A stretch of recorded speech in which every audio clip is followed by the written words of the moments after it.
So today I'm heading up to Luton because tomorrow morning I have been invited to go and tour an Amazon fulfillment center, which is something I've always wanted to do, to be honest. So I have actually seen a fulfillment center before. I've seen a couple, but only from the outside. I was lucky enough to join my prep center guys to go up for the day in one of the trucks that they use to deliver some products. So I was lucky enough to go up with them and go and visit a couple of fulfillment centers, but I only got to peek in from the loading bay door. I didn't get to tour them or kind of see any of the workings on of like how it actually runs inside the fulfillment center. So yeah, as someone that sells a huge amount through Amazon and has always been passionate about e-commerce and logistics, this is really the equivalent of going to the Willy Wonka factory as a kid, you know, and seeing how the chocolate gets made. I'm super excited, hence why I'm willing to put myself up in a hotel for the night in Luton of all places, because that is where the fulfillment center is. So yeah, essentially what is planned for the day is we're going to be touring the fulfillment center. There's going to be a bunch of other Amazon sellers there. Of all the people that I know in the Amazon community, the only people that have been invited are like really top performing sellers. So I'm really excited for just mainly for the networking opportunity, honestly, and seeing who's there and kind of learning what they do, whether they do arbitrage or whether they're doing private label or wholesale or something else. Aside from that, we should just, yeah, get to tour the whole facility, see how it all runs behind the scenes. I'll be honest though, I'm a little bit pissed off at Amazon because they did say when they first invited us that we'd be able to bring some friends with us, or well, not friends, business associates, you know, people that work with you at your company.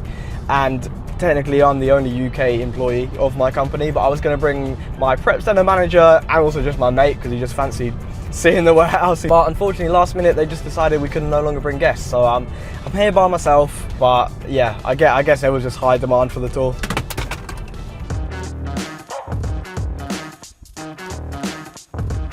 What is this bullshit? Speed limits in force for system test. Yes, just slow us all down to 50 for the fun of it. Alright, all checked in. Room reveal. Let's have a look, see what I've signed myself up for with this place. So we got the triple bed, because yeah, I was expecting more people to be here, but try and push all the beds together. Let's check out the bathroom. So small but adequate, you know. We got a nice looking shower. Can't complain too much about this. Now, if you watch my other videos, you'll know that I'm a bit of a Hilton fanatic. I'm a Hilton Diamond member. All the hotels I stay in, you know, 99% of the time are Hilton hotels because I get them free through my Amex card, just from literally spending money on stock that I'm gonna buy anyway. I get a load of points for the business. You get 1 point per pound. Off the top of my head, I think this hotel was about 15,000 points per night. So you essentially spend 15 grand, you get a night in this lovely place. But yeah, I've never been to this particular brand of Hilton hotel before. Never been to a Spark by Hilton, and yeah, it's one of their more budget friendly brands, but can't complain. I'm only literally going to sleep here and leave tomorrow morning, so does the job. It's pretty nice. Definitely beats a travel lodge, I've got to say. One thing I am definitely excited for tomorrow is that we're going to have the chance to ask an FBA panel a bunch of questions. Now, I did have to pre-send my questions in advance. I have asked them some pretty hard-hitting questions.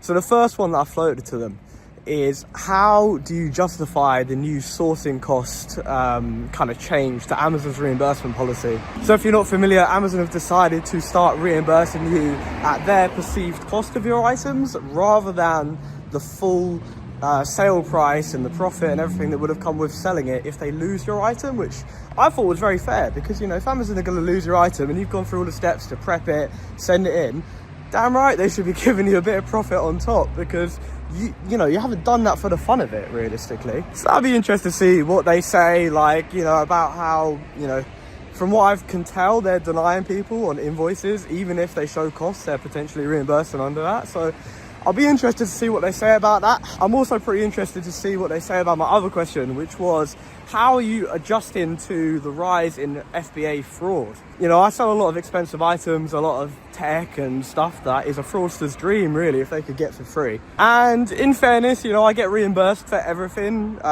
So it's not a massive pain, but obviously it's just an increased admin tasks to be doing, or increased admin for my VAs at least to be doing. So I'm interested to see what they say about that, if they're planning to kind of revamp how returns work, or just generally be a little bit more stringent when they're letting customers return stuff. I don't think I'll be able to actually record them answering these questions, but for sure shit, I will be updating you guys at the end of this video what they say, because yeah, I'm really interested to see what they say about it, really. All right, guys, it's 8:30 in the morning here, and we're off to the Amazon Fulfilment Center today. We're in beautiful sunny Luton. I'm joking, it's not sunny here, it's really grey, but it's besides the point. I'm gonna go and grab some food and then, yeah, head to the Fulfilment Center and check this place out. Off to Amazon now, so yeah, I'm in the car park at the hotel. I think it's like a 15-minute drive to LTN4, which is the Fulfilment Center we're seeing today. Unfortunately, I've been told that I'm not actually allowed to film inside, so I'm gonna try and film as much as I possibly can. I'll try to bring you guys along with me as much as I can, but yeah, sorry if I can't film too much.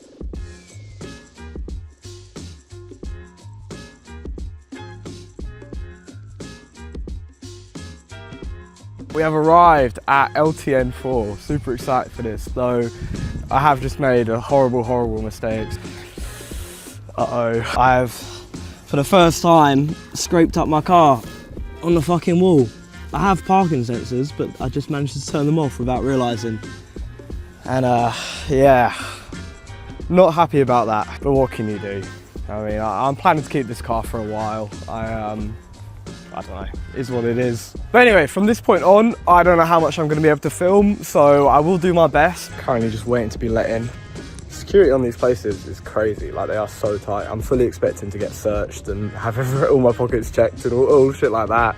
Because last time I went to the Fulfilment Center, even though I didn't even go in, they searched the truck, they were asking us all these questions, like they really are super tight on security. Which makes me wonder, how do they lose so much stuff going inbound? Where does it go? Where does it go? So yeah, I arrived at LTN4, some huge building. We were at LTN4, but LTN5 is also just next door. They had these big green and yellow turnstiles at the front. They were really strict on access. First thing I did when I saw the staff that let me in was ask if I could take photos, and they were like, nope. So the first thing, naturally, it was to take a load of photos of the reception and anything I could, because I wanted to bring you guys along with me, of course. And yeah, then we headed upstairs. We were in a boardroom just talking with Amazon staff. There were a lot of Amazon sellers there. And then we got suited up to go and yeah, get on the tour. So then we were heading around the facility and they were just showing us everything. They, again, I wasn't really allowed to record anything here, so I've just got a few brief clips, but these were these robot sorting robots that basically move the shelves around the facility. So rather than, you know, the employees going around and going into all these shelving units, because they've got about 10,000 shelving units like this behind me now, the robots pick up the shelves and they bring it to the employees to save on time and efficiency, and it's crazy. I mean, I wish I could have got some more videos of how the shelving units like go up to the employees, because it's amazing. The whole facility spans 3 floors. There's loads of conveyor belts everywhere. Like, it's the sophistication to this facility was just so impressive. I mean, it's crazy what Amazon managed to pull off.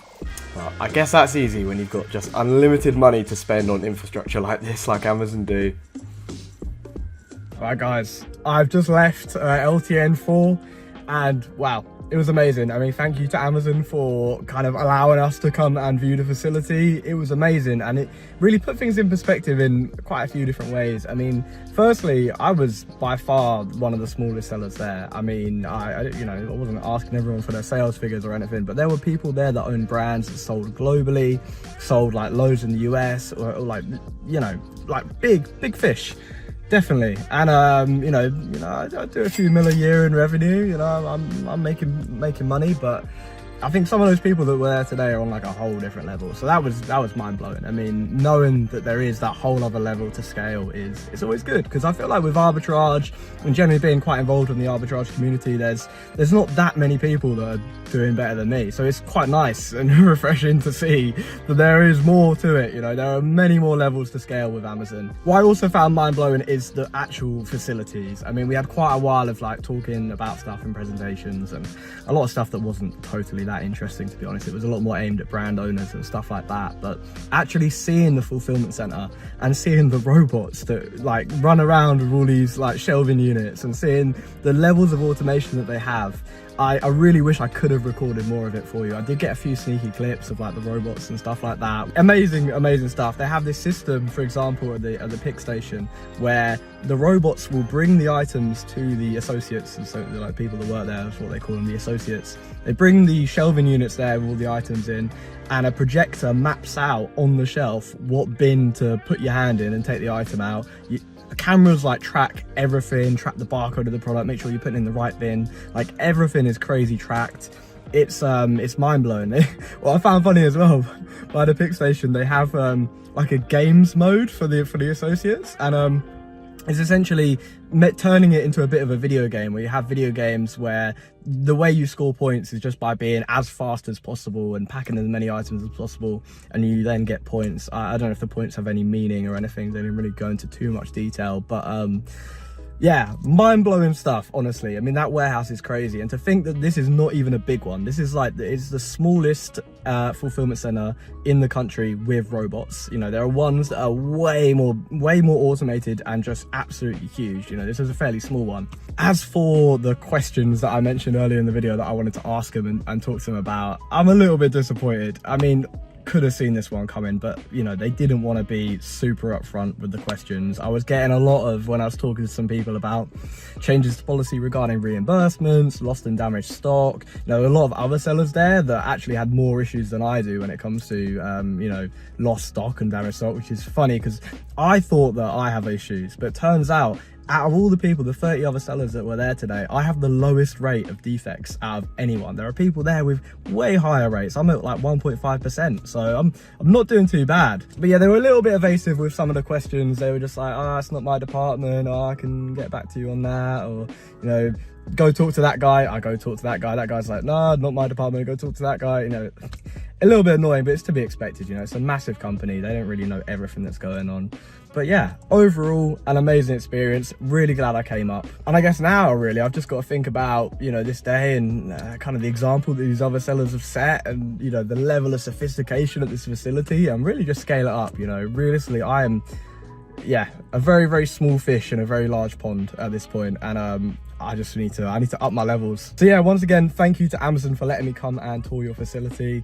If you're watching this and you're thinking, wow, I wish I could do the same. Do you know what's crazy? I didn't even know this, but this facility, you can actually book public tours of this. I mean, obviously you're not going to be with a load of other sellers, which is half the cool point of it. But, you know, if you are interested, look up LTN4 tours. They do public tours every now and then. I don't know if there's like a wait list or something, but sounds really interesting, really. If you live near Luton, or, you know, near enough, I definitely recommend going and checking it out, because it is just, yeah, it's amazing. So yeah, I hope you guys enjoyed this video. I'm sorry I couldn't get a huge amount of clips of the inside, you know, so I'm just not trying to get in trouble with Amazon. And if Amazon are watching this, I'm sorry that I took a few sneaky clips. Please don't ban me. Now, if you are interested in following in my footsteps and making crazy money with Amazon FBA, you have two options, right? Number one, you can try and do it all yourself, learning through trial and error, wasting time and money and making the same mistakes that every new seller makes. Or you can learn from someone like me who has made £500,000 profit in under 2.5 years with Amazon FBA. Now, if you do decide that you want to learn directly from me and get access to my 6-month-long mentorship program, this includes a 6-hour video course, one-to-one calls with me, group coaching sessions, and access to exclusive leads sourced by either me or my sourcing team. Click the first link in the description where you can learn more about the program, or you can book in a free consultation call where I can kind of get up to speed with your Amazon FBA business and determine whether or not you're actually a right fit for kind of the kind of person that I would take on in the mentorship program. Make sure to like and subscribe if you found this video interesting, and you can click up here to watch this video on how I made £100,000 profit in just 90 days.